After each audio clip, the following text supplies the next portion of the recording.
Hay tradiciones en que la imagen está como prohibida. La iconografía tiene como una justificación para existir en la imagen de Cristo. En el fondo es la imagen, y es la imagen como presencia. Si a los que les va bien en general, es a los que perseveran.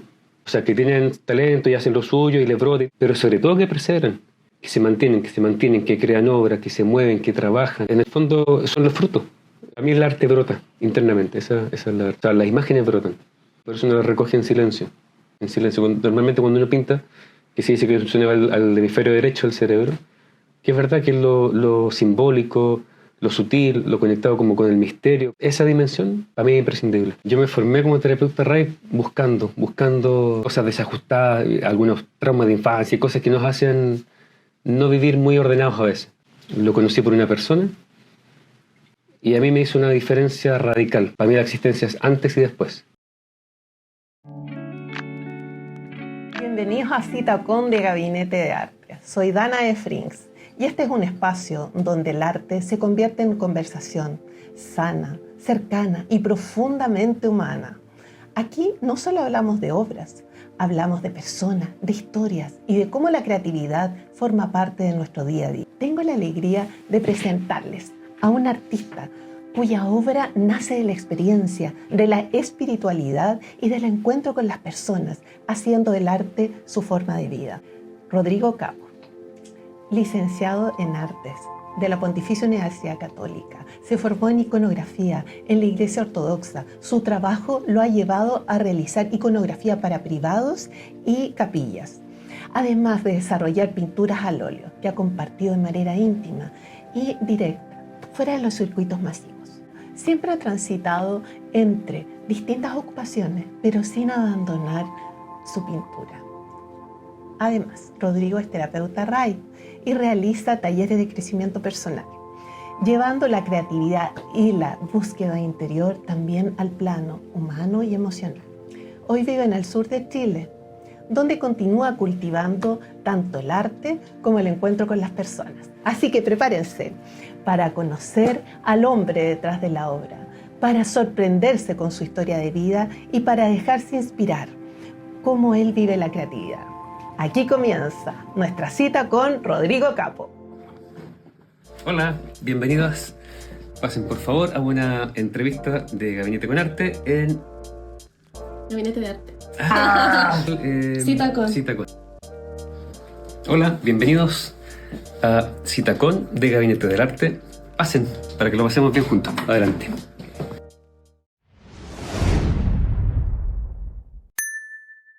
Hola Rodrigo, ¿qué tal? Hola, Ana, qué gusto. Oye, ha sido muy lindo esta oportunidad que tenemos de poder conversar y de poder abrir a la gente tu arte. Porque por mucho tiempo tú no has manejado, ¿no es cierto?, en círculos no masivos y has guardado todo esto que tú haces.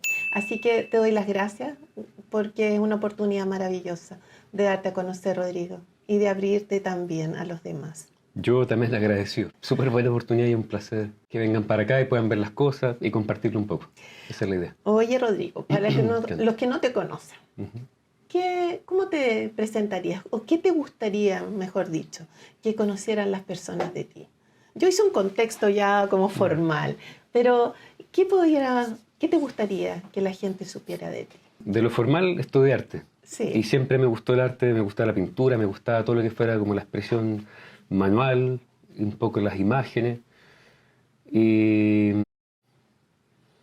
más allá de cualquier cosa anecdótica, no sé, tengo 48 ¿Ya? y es como que he pasado tantos años trabajando en cosas de arte tan, para mí, tan guardado, tan cuando puedo a veces, organizándome siempre. Y nada, como que terminé un proceso de trabajos formales para otros y cosas así.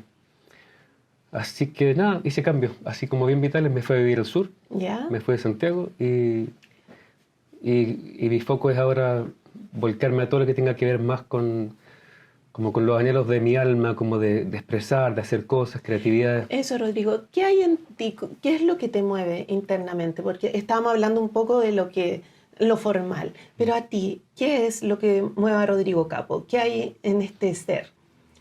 ¿Cuáles tus pasiones?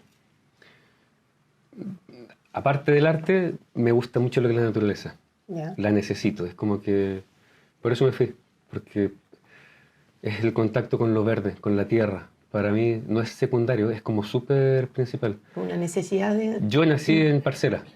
Estaba acostumbrado a la tierra, se metían las vacas, los corderos, los caballos, y eso lo necesitaba. O sea, en el sentido como de volver, creo yo que es como una manera de sentir como el anhelo de volver a lo más esencial de uno. No solamente por la naturaleza en sí, sino como hacer una especie de purga vital de todas las cosas que vienen de afuera, incluso cosas culturales, cosas impuestas, de cómo se supone que es la vida, cómo se supone que uno tiene que hacer la existencia, lo que tiene que lograr, etc. Y me mueve un poco eso en este minuto, es como purificar la vida, sacar lo anecdótico y... Quedar con lo esencial, digamos. Te lo resumiría en que me quiero morir en paz. Aunque suene así, no, pero sí, me quiero morir en paz. Quiero hacer lo que vine a hacer. En parte es conectar con algunas cosas, con personas. Yo trabajo en cosas medias terapéuticas también. Y también a nivel de arte, no es hacer arte, es como un proceso interno que uno vive. Y se manifiesta en una obra, en una pintura, en lo que quiera que sea, digamos. Entonces, casi diría que me mueve como una pulsión interna, una necesidad interna. Es como cuando tienes la necesidad de estar como alineado y de repente estás en cosas que te desalinean, te ponen una versión negativa o en estrés excesivo, etc. Es como que no, me cansé, no quiero vivir así. Y estoy buscando la manera de vivir como lo más alineado y consecuente posible, digamos. Exacto, que es maravilloso, yo creo que es mucho. Es lo que queremos o tratamos. Exacto, sí. Es la coherencia esa, ¿no es cierto?, de lo que uno piensa, lo que uno siente y el actuar. Y eso, bueno, es maravilloso, Rodrigo, que lo estés consiguiendo. Rodrigo, ¿cuándo el arte, en qué momento de tu vida aparece? ¿Siempre estuvo, naciste en una familia que tenía una sensibilidad especial o...? Yo creo que sí, un poco. Yo tengo 2 tíos por cada lado de mi familia que eran escritores. Y bien, digamos. Y mi padre la verdad es que era escultor él. Hacía escultura y eso, pero nunca lo pudo hacer. Entonces se dedicó a trabajar, qué sé yo, y me llevaba, por ejemplo, siempre a Franklin, era medio busquilla, le gustaban las cosas, le gustaba la estética. Mi madre es profesora de literatura. Entonces le gustaba lo que era los libros, el mío sí, y narraba, por ejemplo, recitaba Rubén Darío, tenía como muchas cosas así. Entonces siempre había como un ambiente medio como de valorar lo cultural. O sea, tú me hablas de cosas matemáticas, biológicas, no había resonancia, cero, o sea, era otra casa. ¿Cachai? Entonces sí, me vine de ahí un poco, yo creo. Oye, ¿y tú eran varios hermanos? ¿Cómo era tu infancia? Éramos 3 hermanos y éramos bien seguidos, así que éramos como los 3 bien, claro, la del medio era mi hermana, pero yo jugaba más y compartía la mesa con mi hermano, obvio, y había una cierta, así la típica tontera con la hermana, qué sé yo. Pero mi hermana también era muy artista, mi hermana pintaba el pastel y hacía cosas hermosas, súper bonitas, era súper artista, estudió literatura, claro, pero los 3 éramos muy fraternos, éramos niños normales, nos agarramos a combo y llorando a la mamá y todas las típicas cosas. Pero normal dentro de todo, o sea, sí, nos entendíamos. Y entonces no fue tema, que siempre yo hago esta pregunta igual porque a veces hay personas que pasan toda su vida y hacen cosas que deberían hacer y no lo que sienten. En tu caso, ¿no tuviste problema para cuando decidiste estudiar? O sea, me dijeron hasta el cansancio no estudiar. Ya te obvio, dijeron. Me dijeron, te vas a morir de hambre, me hicieron toda la lista y varias veces tratando de disuadirme, obvio. Sí, pero ni tanto. Mi papá realmente me decía, oye, pero... sí. Pero te dejaron en ese momento y no tuviste duda. Yo era porfiado para Tosú, entonces era de ideas fijas, entonces... No. Tenía más interés, eso sí, me gustaba la arquitectura, me gustaba la literatura, me gustaban cosas y tuve que elegir. Entonces formalmente, claro, elegí arte, digamos. Tú también, Rodrigo, hemos conversado que eres terapeuta, RAI. Sí. ¿Nos podrías comentar un poquito qué consiste y cómo llegó eso a tu vida? Porque tú has tratado o administras estos 2 mundos, que son uno, yo creo. Sí, son uno. Es uno, fondo, sí. ¿No es cierto? ¿Qué es ser terapeuta RAI? Yo me formé como terapeuta RAI buscando un poco, yo creo que todos tenemos cosas desajustadas, algunos traumas de infancia y cosas que nos hacen no vivir muy ordenados a veces. Entonces, buscando, Nada, encontré esto, lo conocí por una persona y a mí me hizo una diferencia radical. O sea, para mí la existencia es antes y después, literal.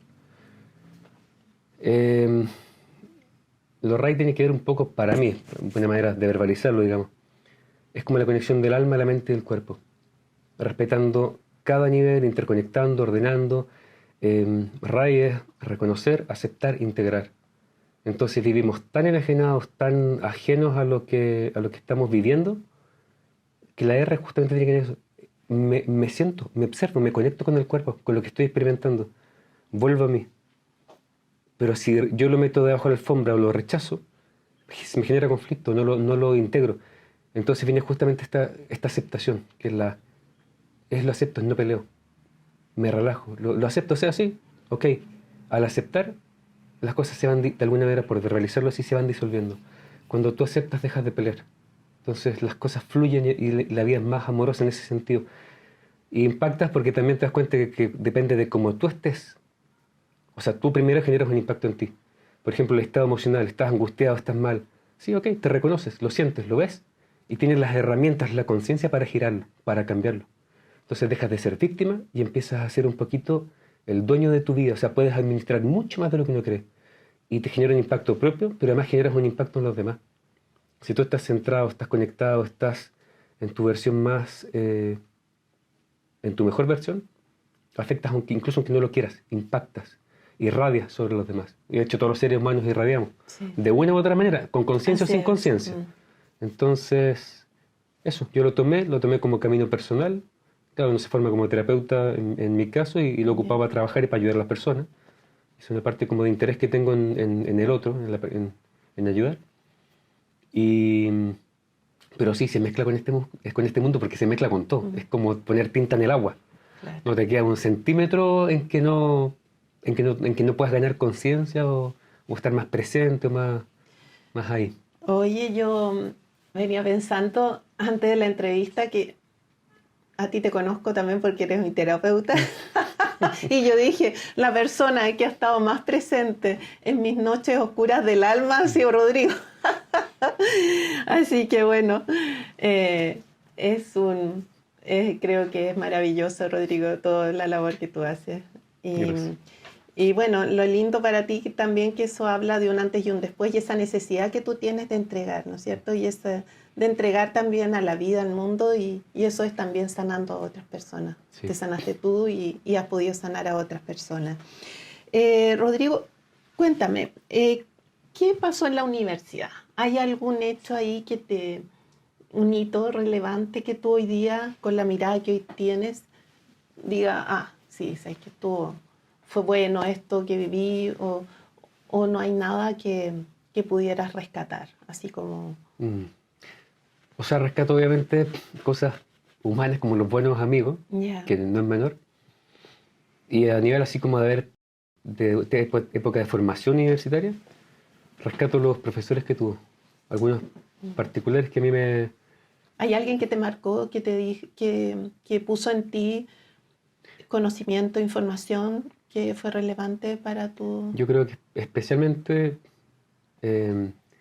Eduardo Vilches, Yeah. en color y ciertas cosas que tomé.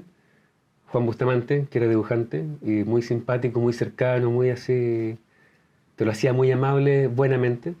Y Pedro Millar, que tenía como una especie como de rigor, de observación, de análisis, muy fino y muy delicado, ellos tres creo que fueron como los más que me marcaron de verlos, de escucharlos como a lo largo.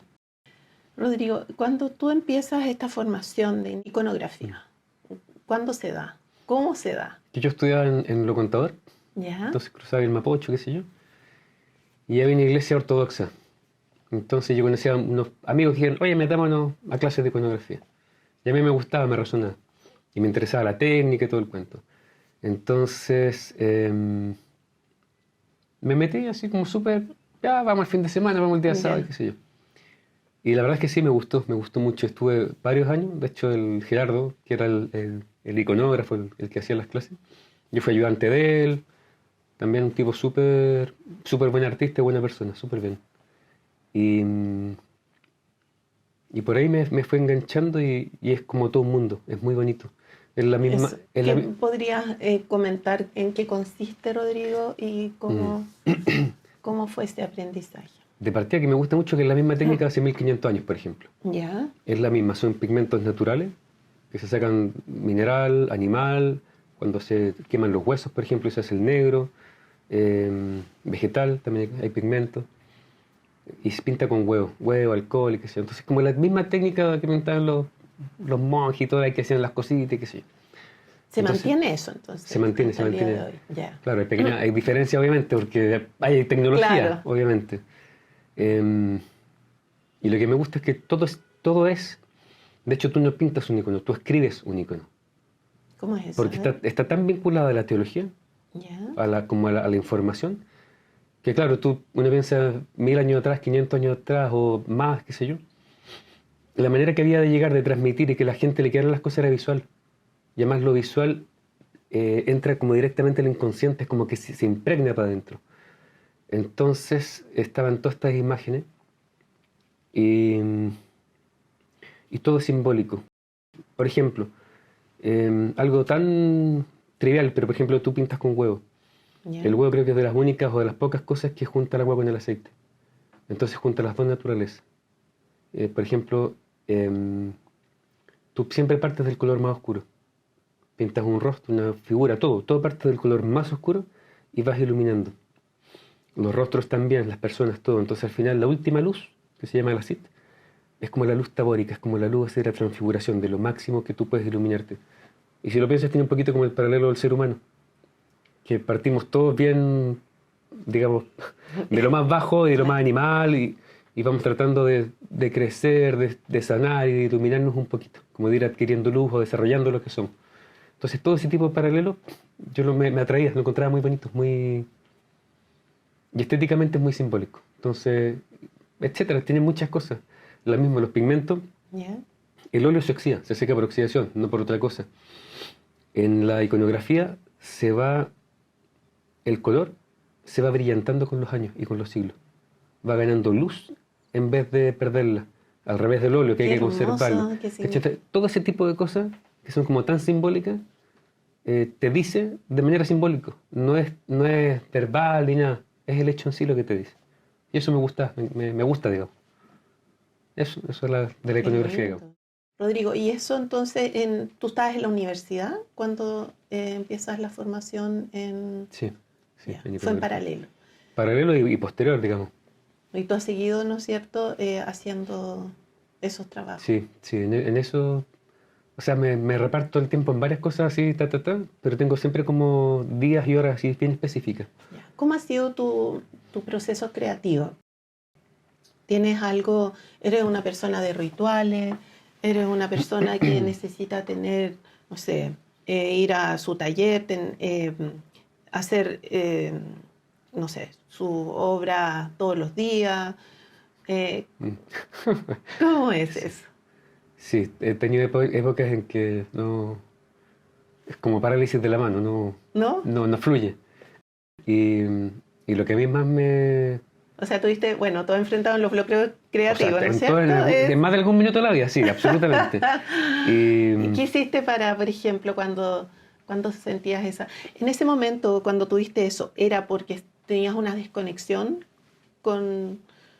contigo mismo o no? ¿O era un tema que la verdad que no estaba ahí? Yo creo que son cosas naturales.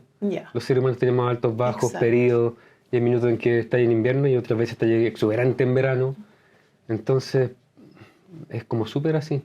Lo que yo siempre me gustaba y que usaba mucho, esos típicos tacos de nota, que a veces había siempre, en mi caso, qué sé yo, dibujaba ahí. Y dibujaba sin ninguna pretensión. Era dibujar. Y en eso, en las cosas sin pensar, sin expectativas, sin nada. Ahí agarraba como cuando el auto se te queda sin batería y lo conectáis. Ahí como que la batería cargaba de vuelta y empezaban a salir las cosas y ya seguía nomás. Pero el dibujo suelto, así, casi como inconsciente. Y de hecho muchas veces, se me cae el carnet, pero el teléfono ese que tenía el cordoncito y no se sentaba en un lugar fijo, y me ponía a dibujar. Y a veces las cosas más que me gustaban más me salían cuando estaba hablando y en otra cosa. Entonces me hacía una cosa como automática, como así bien... Y eso me servía mucho. Con eso desbloqueaba y agarraba ritmo. Y ya cuando agarraba ritmo, te da lo mismo, o sea, seguís pintando, chao. No tenéis problema. Oye, Rodrigo, tú siempre tuviste tu taller, tu espacio. Tú tienes obras de formatos que son grandes. Tú me decías que en ciertos momentos de tu vida tú tuviste formatos, te gustaba, ¿no es cierto?, en formatos grandes y ahora haces formatos más pequeños. Pero tú tienes un espacio, siempre has tenido tu lugar. Como toda la vida, con distintas épocas. Cuando vivíamos... Yo vivía entre Peñalolén y La Reina. Mis padres en una parcela que al comienzo era así, bien campo. Y yo trabajé en unas cosas, junté plata y me hice un tallercito. Entonces tenía mi espacio, desconectado, nadie me molestaba y trabajaba harto. Ahí fue súper agradable. Una buena época. Buena época, sí.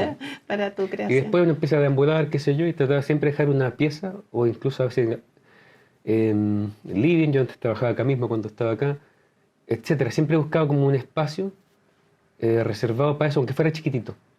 Porque tú necesitas, es como instalarte en algo. Y tenés tus libros, tus croqueras, tus cosas, tus lápices. Lo que a mí nunca me funcionó es poner al comedor las cosas, sacarlas, ponerlas, esa cosa como así tan...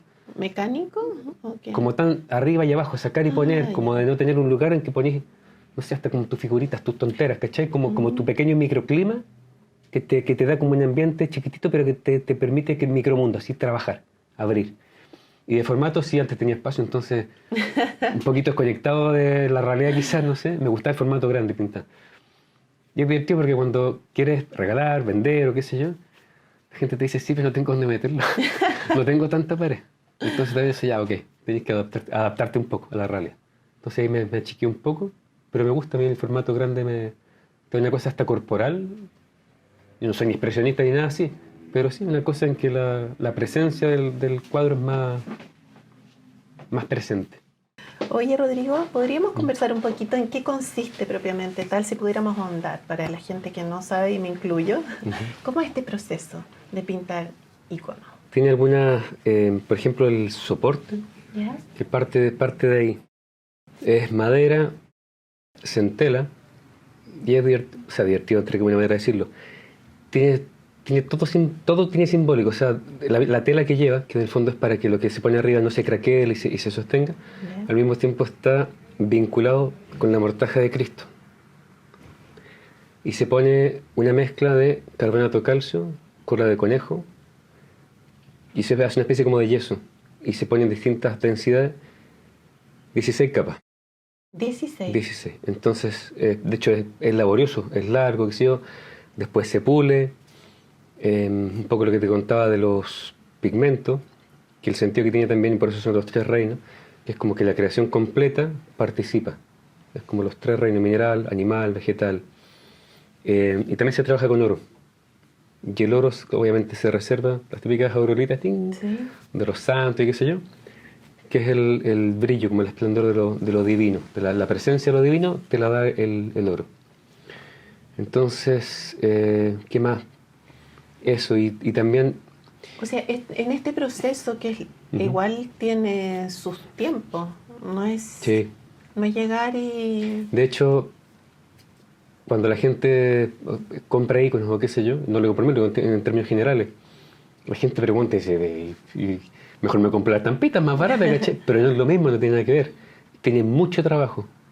Es mucho trabajo. Y hay una conexión, me imagino. Y para trabajar tú no pintas. O sea, primero te tienes que conectar. De hecho, existe la elaboración del iconógrafo, que es como para entrar en sintonía de lo que tú vas a hacer, que en el fondo es pretender o ofrecerse o ponerse, por decirlo así, como canal o como querer que pase la belleza de Dios o la imagen.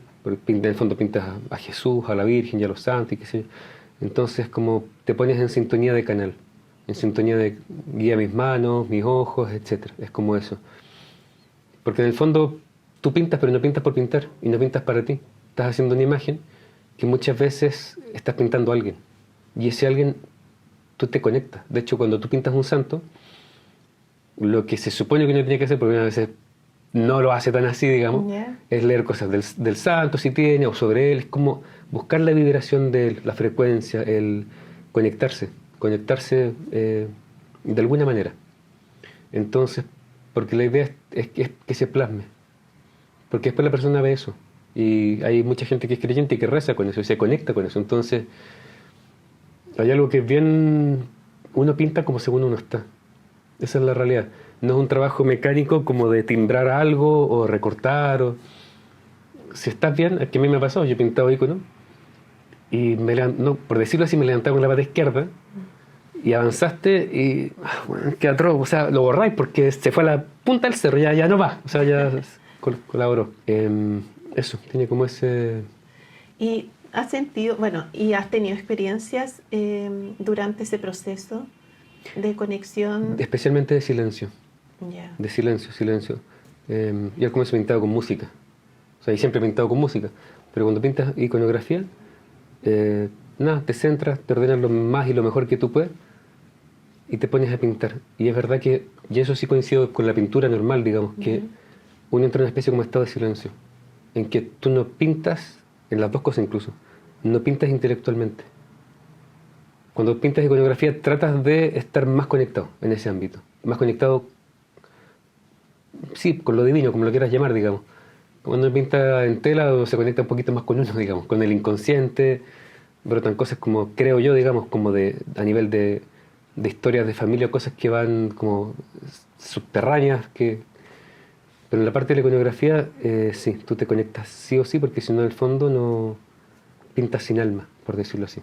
¿Cachai? Entonces... Oye, Rodrigo, ¿y cuando las personas te piden, te encargan un icono, cómo lo tienen? ¿Ellos vienen ya con algo predeterminado y tú lo orientas? ¿Cómo es ese proceso? Sí. Porque me imagino a lo mejor ellos tienen algo, se imaginan algo y después tú ofreces otra cosa, porque este es un proceso que es vivo de alguna manera. Esa tan manoseada frase que dice una imagen vale más que 1000 palabras. Sí. Pinté unos ángeles y un Cristo para una capilla. Y el sacerdote que me lo pidió, que era para mí muy, muy querido, teníamos harta confianza, y quería 2 ángeles que no sé qué. Y yo le expliqué lo que iba a hacer. Yeah. No quiero eso, quiero algo simple, ta. Ya, ok. Pinté un poco según lo que él me decía. Y no le gustó, y a mí tampoco, porque fue muy forzado, Y me dio a risa porque después me mostró algo, me dijo, esto es lo que yo quería. Y es lo que yo le estaba diciendo. ¿Cachai? Entonces ahí aprendí que la gente con las imágenes funciona literal y tienes que verlo. Tú dices una cosa y la persona se imagina lo que quiere. Es tan amplio que sí. Y me va a pasar. Y de ahí aprendí que no, que tú muestras lo que tú tienes en conciencia, por donde intuyes que va. Y yo siempre le digo, mira, nunca va a quedar igual. No porque tú lo vas a copiar y no te quede igual, sino porque todas las cosas son únicas. O sea, si tú pintas algo y de alguna manera sí te conectas, entonces brota, creo yo, o es mi perspectiva, brota como para esa persona. No sé si me explico, brota como con una frecuencia que es la de la persona que lo recibe, que lo encarga, por decirlo así. Qué lindo. Eso. Oye, Rodrigo, a lo largo de tu vida, me imagino que has tenido momentos como bien quizás difíciles, a lo mejor que te tocó enfrentar. Con esa perspectiva hoy día, ¿qué te aportaron para ser hoy día la persona que eres tú? Este artista, este terapeuta. Sí, la verdad es que uno se acostumbra mucho a ser víctima y a quejarse mucho de lo que le toca. Y yo creo que eso que dicen, me dan risa las frases tan así que... pero es verdad que a uno le tocan cosas que son para bien. Y sufrimiento yo creo que nadie se salva. O sea, todos hemos tenido salsa, azotes, palos y momentos de pasarlo mal de salud, de todo tipo de cosas. Pero yo creo que es verdad que a uno le toca lo que a uno necesita como alma, como para desarrollar o para madurar, le toca eso. Incluso es muy posible que a nivel sutil, a nivel de alma, uno mismo oye, estáfame con esta cosa, oye, traizóname con esto, y en este plano se realiza, por decirlo así. Entonces es como decisión propia, sí. yo aprendí un poquito en lo posible, porque también uno de carne y hueso le brotan las cosas, pero uno elige cómo lee las cosas. Entonces yo lo puedo elegir, ay, ¿por qué a mí?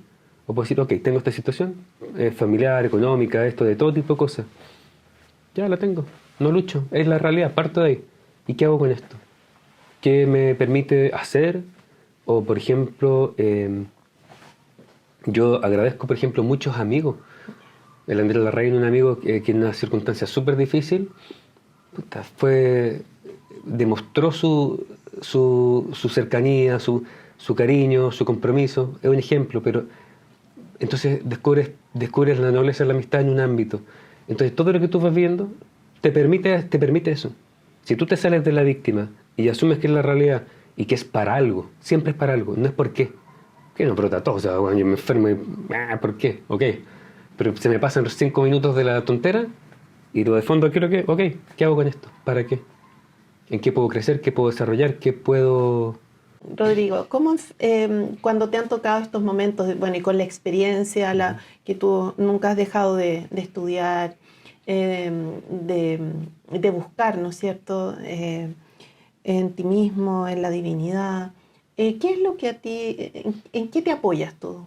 Si pudiéramos compartir algo de lo que tú te tomas cuando enfrentas algo complejo. Cada uno tiene lo suyo. Yo sí soy creyente, creo en Dios, creo en esta presencia amorosa, que es bondadosa, y paréntesis, que a veces uno lo ve tan distorsionado, que Dios, a veces Bueno, Dios castigado, lo que claro, hablamos Dios que nos también dio, de muchas creencias limitantes que uno tiene. Yo me agarro de eso y es presencia interna. Es algo interno, absolutamente interno, también externo, no es que no. Yo soy católico, creo en Jesús, creo en la Virgen. Y yo lo veo por lo menos internamente como una presencia real, absolutamente real.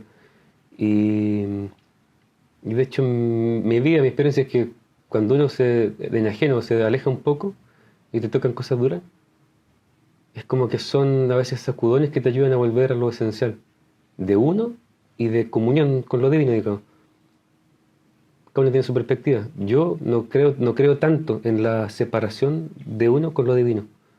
Yo creo que tenemos como dos caras todos los seres humanos, o sea, todos tenemos luz y todos tenemos oscuridad. Tratamos, los que quieren, digamos, yo trato de asumir mi propia oscuridad, verla, administrarla, comprenderla, qué sé yo, pero uno potencia la luz que tiene y esa luz en realidad es en comunión, es como nutriéndote de lo divino. Y por eso yo rezo, trato de meditar, o medito mejor en realidad, es como buscar un espacio interno de lo más sagrado que habita en uno. Claro, porque de alguna manera uno va perdiendo el contacto en este mundo, así hablemos, en el que nos toca vivir, y tú de alguna manera para estar teniendo el equilibrio, ¿no es cierto?, la paz interna, eso que muchas personas pasan la vida buscándola, y está en uno finalmente, ¿no es cierto?, pero hay ciertos tips que quizás uno puede, ¿no es cierto?, tomar. Tú haces yoga, tú meditas, tú también, bueno, la música también es parte... Sí, ayuda harto. ayuda harto. Sí. Para sostenerse, ¿no es cierto? Rodrigo, si pudiéramos mirar hacia atrás, ¿te arrepientes? ¿Hay alguna situación que no volverías a o sea, la lista es tan larga que mejor dime que elija una porque hay que elegir. ¿En serio? Obvio. O sea, me arrepiento de muchas cosas en la vida, obvio. Yo creo que aprendemos a palo. Sí. Pero no, me arrepiento de no haberme dado el tiempo y haberme dedicado más a lo mío. En forma más incondicional. A veces uno cede por necesidad, porque tienes que trabajar en otras cosas, por qué sé yo. Y a veces uno cae yo he caído, no mi abuela, yo. Como en pretexto, no, porque no sé qué, porque me es difícil, porque bla, bla, bla. Y sí, eso. Es como que uno dice, no, había que perseverar más, había que ser más, con más fe en lo de uno. De hecho, lo que te decía en el minuto cuando hablamos antes, Cuando yo veo, pues me tocó acompañar a un amigo a comprar obras y qué sé yo, para armar una colección y qué sé yo. Y yo miraba y decía, si a los que les va bien en general, es a los que perseveran. O sea, que tienen talento y hacen lo suyo y les brota y todo, pero sobre todo que perseveran, que se mantienen, que crean obras, que se mueven, que trabajan. En el fondo son los frutos. Llámalo entre comillas éxito o logro, es el fruto de eso, especialmente de eso, de perseverar, de tener un horario, de ser disciplinado y sobre todo, que no me arrepiento, pero también es una experiencia y es parte de, cuando uno de repente empieza a hacer arte, para mi gusto por lo menos, desde la cabeza, como empieza a pensar y voy a pintar y así como bien cerebral, bueno, para mí me sale basura, o sea, no, fuera, queda descartado inmediatamente porque no. Para mí el arte brota internamente, esa es la verdad. O sea, las imágenes brotan. Y por eso uno las recoge en silencio. En silencio. Normalmente cuando uno pinta, que se dice que funciona al hemisferio derecho del cerebro, que es verdad que es lo simbólico, lo sutil, lo conectado como con el misterio, con lo que no es verbal, racional. Entonces, esa dimensión para mí es imprescindible, como sagrada, sí, es parte del arte. O sea, Rodrigo, la verdad que hay que creer y hay que sentirse, si esa es una de las cosas que también, bueno, hablo desde el punto de vista mío personal también. A veces uno hace el deber ser y empieza a hacer las cosas que te marcan y te olvidas, ¿no es cierto?, de tu propio ser, que es lo importante y lo que finalmente cuando estás conectado con eso te hace brillar y te hace ser una persona feliz, finalmente. Y te aparecen las puertas que no hay y los peldaños que no hay, te aparecen muchas veces. Yo me acordé que quería dejar de pintar iconografía porque dije, ya no, por distintos motivos dije, cierro el local, se acabó. Y pedí, qué sé yo, una señal y qué sé yo. Y una persona me contactó y dije, dentro de 3 días, así como para que fuera bien específico, saber o si sea, sí tú o si no. tiraste, tú dijiste ¿Sí? en ese momento, dije, ya voy Ya. a dejar de pintar. No, me voy por otro lado, no sé. Ya. Y pediste? pedí una señal, por decirlo Ya. así. Y una persona que conozco súper amorosa, muy, muy noble, muy buena, me escribió, qué sé yo, y me compró 5 iconos. Y para mí fue como, o sea, nunca en mi Ya, vida, ¿cachai? o sea. Fue como, ok, entendí, sigo. Debo seguir. Echémosle para adelante, ¿cachai? Así que sí. Oye, Rodrigo, ¿y si nos podrías explicar un poquito de la historia? ¿De dónde viene lo de la iconografía? Ya. Hay tradiciones en que la imagen está como prohibida, ¿cierto? Un poco el judaísmo, no te agregues imagen. Pero es divertido porque siempre han habido imágenes, desde el antiguo Egipto, qué sé yo. La iconografía tiene como una justificación para existir Ya.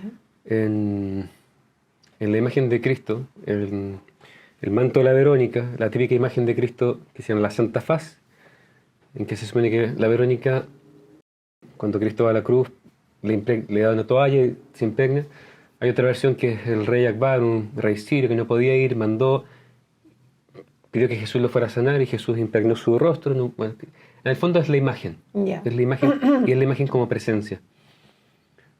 Hay una tradición funeraria de Fayum, creo que se llama, no me acuerdo, que enterraban a la gente y hacían un retrato. Y cuando tú los ves y ves los iconos, en realidad, wow, es súper sorprendente y son súper realistas. O sea, esta cosa como que inventamos la pólvora es mentira. O sea, son retratos increíbles. Tendrán 2000 años, no tengo idea, pero es súper antiguo y te quiero decir un poco la parte técnica y un poco la parte como de argumento. Y tiene un sentido, por un lado, evangélico en el sentido de mostrar. O sea, hay iconos de fiesta, la entrada de Jesús en Jerusalén, el bautismo de Jesús, qué sé yo. Es como que está todo puesto, porque te permitía verlo. Y parte súper... De hecho, el San Lucas, que es el evangelista, qué sé yo, se supone que hizo el primer retrato de la Virgen. ¿Cachai? O sea, se supone que es como de esa época, como desde siempre que... Yeah. Y se fue...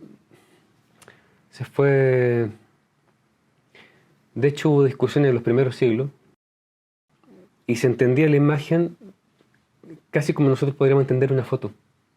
Que tú te conectas, por ejemplo, con tu ancestro y pones foto. O tienes una foto de tu mamá o de tu abuela que se murió, Sí. y tú te conectas y tú hablas con la foto y estás hablando con tu abuela, por poner un símil, digamos. Entonces tiene eso, tiene como la presencia, como una ventana, como una conexión real, y era tan fuerte que en las discusiones hubo épocas en que se prohibía, y la gente sacrificaba la vida por defender los iconos, porque no era el icono, era el hecho de que estaban defendiendo la presencia era un sacramental de alguna manera, por graficarlo en términos actuales. Entonces, por ejemplo, los rusos tienen siempre en las esquinas de las casas un altarcito. Y está el icono, porque el icono es la presencia de la persona que está ahí. Se considera así, entonces es como tan sagrado, es como un regalo de alguna manera, en que tú tienes una ventana de lo divino puesto en la casa. Puesto en la casa o donde quiera que sea, en la iglesia o qué sé yo. Entonces tiene como ese origen, como un origen de la iglesia. De hecho, las iglesias eran lo más bello, lo más grande, lo más hermoso, las cúpulas de oro, etc. Y no es fasto ni es exhibicionismo ni nada, es que la cultura cambia a lo largo de los siglos y ahora la gente no lo entiende y lo interpreta mal. La misma gente de los pueblos se reunía y se encontraba con Dios en las iglesias. Era su segunda casa, era su segundo hogar, era su lugar de comunidad. Era literalmente una casa grande. Y por eso estaba llena de íconos y llena de belleza y llena de lo mejor. Tú ponías ahí lo más bonito y lo más bello y lo mejor que tenías, por decirlo así, como un acto de generosidad y de comunidad. ¿Cachai? Entonces se entiende tan distinto con el egoísmo, con la cosa individual de la actualidad, que esto es como para mí y así Justamente. Entonces los íconos tienen un poco como esa historia y ha estado siempre, digamos. O sea, hay una batalla que ganaron unos rusos con la Virgen creo que era de Kazán o la Virgen de Vladimir, ya no me acuerdo, y la llevaban a la batalla. Llevaban los íconos a la guerra y suena broma, pero ganaban la batalla, ¿cachai? Tiene eso. Entonces era como que era tan sagrado que permeaba la vida completamente. Y de hecho, antiguamente, que la gente era más religiosa o más conectada, no había división, no había separación. Y los iconos te reconectan. Es como una ventana en ese sentido. Entonces, en términos evangélicos o qué sé yo, tenías el iconostasio, que entre el altar y la gente estaba los iconos de Jesús, de la Virgen, de los santos, los 12 apóstoles, las fiestas. Era como el cielo expuesto ahí como una presencia. Siempre el icono es presencia, no es una ilustración. Qué lindo. Y como el hombre humano, el ser humano siempre busca, es como un punto de encuentro, por Una decirlo así. conexión. Una conexión. Entonces, te vamos a encargar. Ya saben dónde. Así, ya tú sabes, ya Sí. tú sabes. Después de esta explicación, no ha sido maravilloso, Sí. realmente. Es como, bueno, esa es la magia de poder. Es que es la diferencia a veces de saber y no saber. Exacto, Rodrigo. Oye, Rodrigo, cuéntame, ¿cuáles son tus proyectos ahora? A mediano plazo y a largo plazo. A ver si los puedes compartir. Sí, algunos. mediano y largo plazo. Volcar mucho más tiempo y energía a todo lo que es expresión y arte. O sea, sigo con iconografía, sigo con pintura y sigo con otras cosas, pero principalmente estas dos cosas como tratar de generar mayor cantidad de obras, de exponer, de salir, como de compartir un poco todo lo que yo tenía guardadito. Qué lindo. ¿Cachai? Sí. Pues también el sentido de todo esto es compartir, o sea, no tiene ningún sentido tener una bodega o una pieza o algo con las cosas guardadas en que las ve nadie. Es como que incluso uno como pintor o como trabajador de arte o qué sé yo, tú haces para los demás, es para compartir. Exacto. Y Entonces, es llevar vida también y dar vida también a los lugares, como bien dices tú. Sí. Tiene tanta diferencia una obra de arte en tu casa. Los colores también te hablan, te llaman. Entonces, qué lindo. Eso entonces, Rodrigo, tenemos Sí. exposiciones, apertura Sí. total, ya saben. Apertura. Básicamente, salir de la cueva como diría alguien. Muévase, circule. Y tu experiencia, Rodrigo, de seguir viviendo en el sur, eso sí o sí sigue. Sí, hay un silencio, aparte de la naturaleza en sí. Yo antes escuchaba mucha música, ahora no escucho nada, básicamente. Porque hay un silencio que te llama al silencio.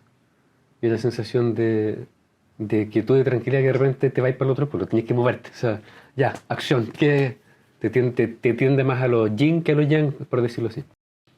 Pero sí, en lo posible, yo me gusta. Me gusta. Y a mí también me hizo cuestionarme mucho como los paradigmas, todo lo que uno supone de la existencia. Entonces, probar. Bueno, Rodrigo, ha sido maravilloso este espacio placer es mío. que nos diste y gracias por compartir parte de tu vida con nosotros. Gracias a ti, Ana. Gracias por acompañarnos en este viaje íntimo y creativo. Recuerden que cada historia que escuchas aquí puede ser un espejo para tu vida. Yo soy Dana de Frings y este fue Cita Con. Nos vemos en la próxima conversación.